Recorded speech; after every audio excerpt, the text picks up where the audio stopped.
dobrodošli na moj YouTube kanal. Kao što sam obećala, danas ćemo se baviti procesom komunikacije.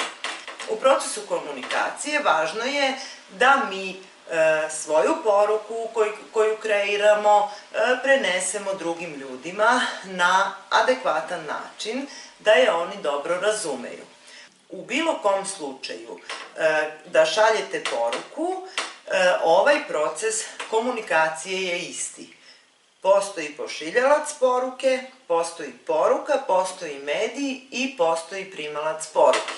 Da bi primalac poruke dobro razumeo poruku koju vi šaljete, vi morate koristiti adekvatan jezik, adekvatnu neverbalnu komunikaciju i morate poznavati svoje sagovornike ili svoju publiku ili onoga kome poruku upućujete.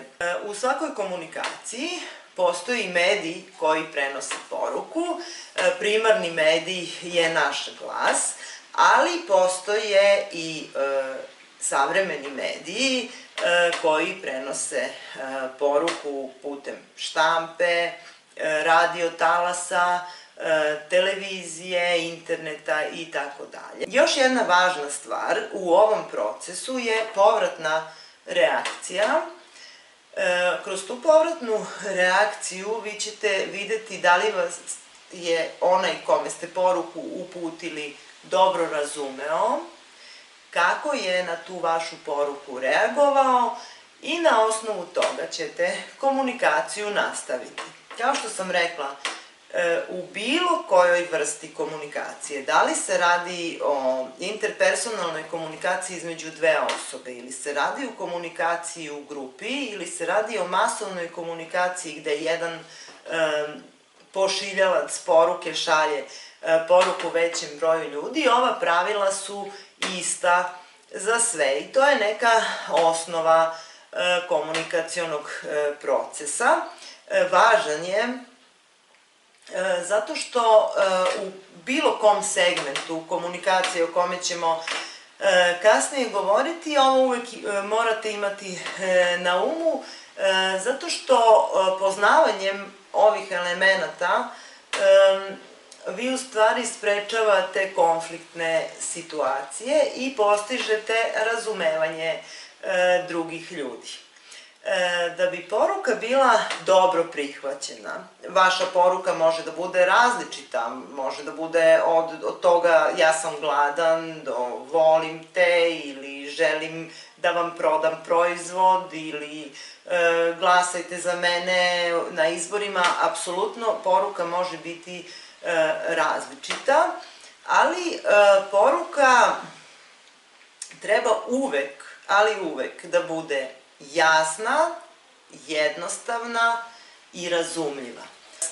Svi stručnjaci u stvari preporučuju da se poruke kada šaljemo kreiraju jednostavnim jezikom, razumljivim jezikom, a i da budu kratke, da rečenice budu jasne, kratke i da budu razumljive svim učesnicima u komunikaciji.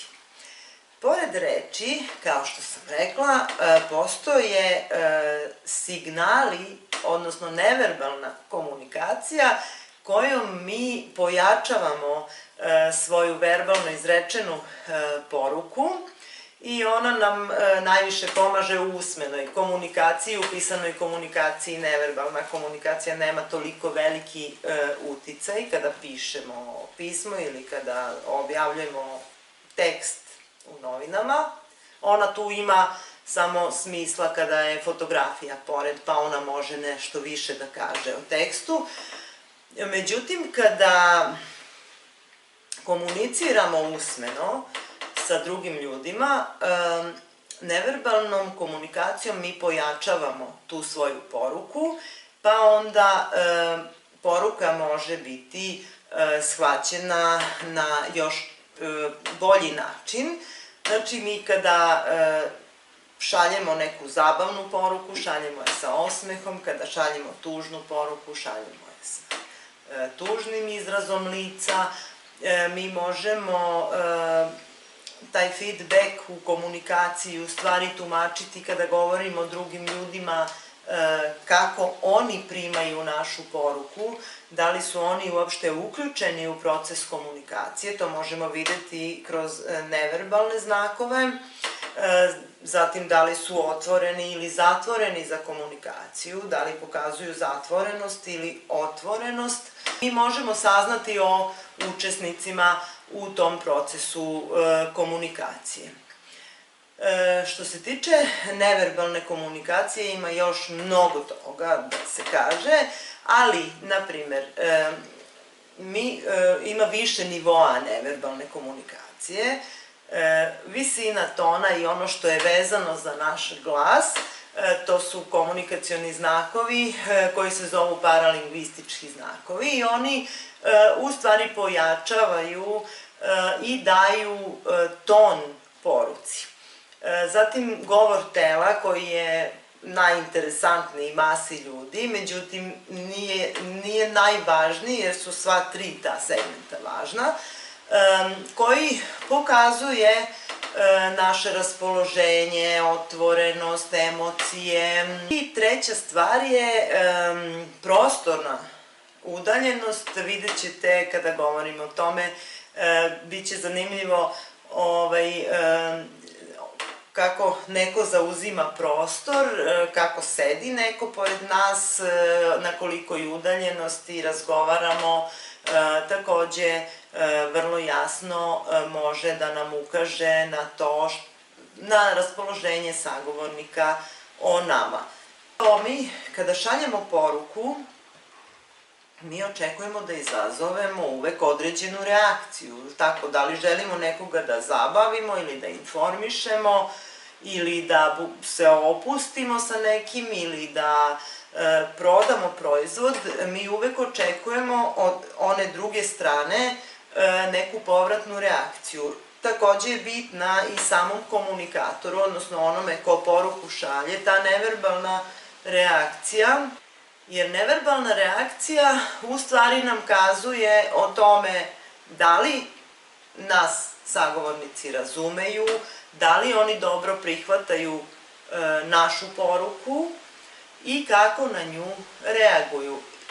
Kada dođe do te povratne reakcije, u stvari mi smo u procesu komunikacije. Onda se dešava komunikacija, jer ona je uvek dvosmeran proces, bez obzira, kažem vam, da li se ona odvija kao komunikacija sa masom ljudi ili komunikacija sa jednom osobom, uvek se radi o dvosmernom procesu, jer taj neko poruku primi i na tu poruku reaguje na određeni način i nama šalje povratnu informaciju.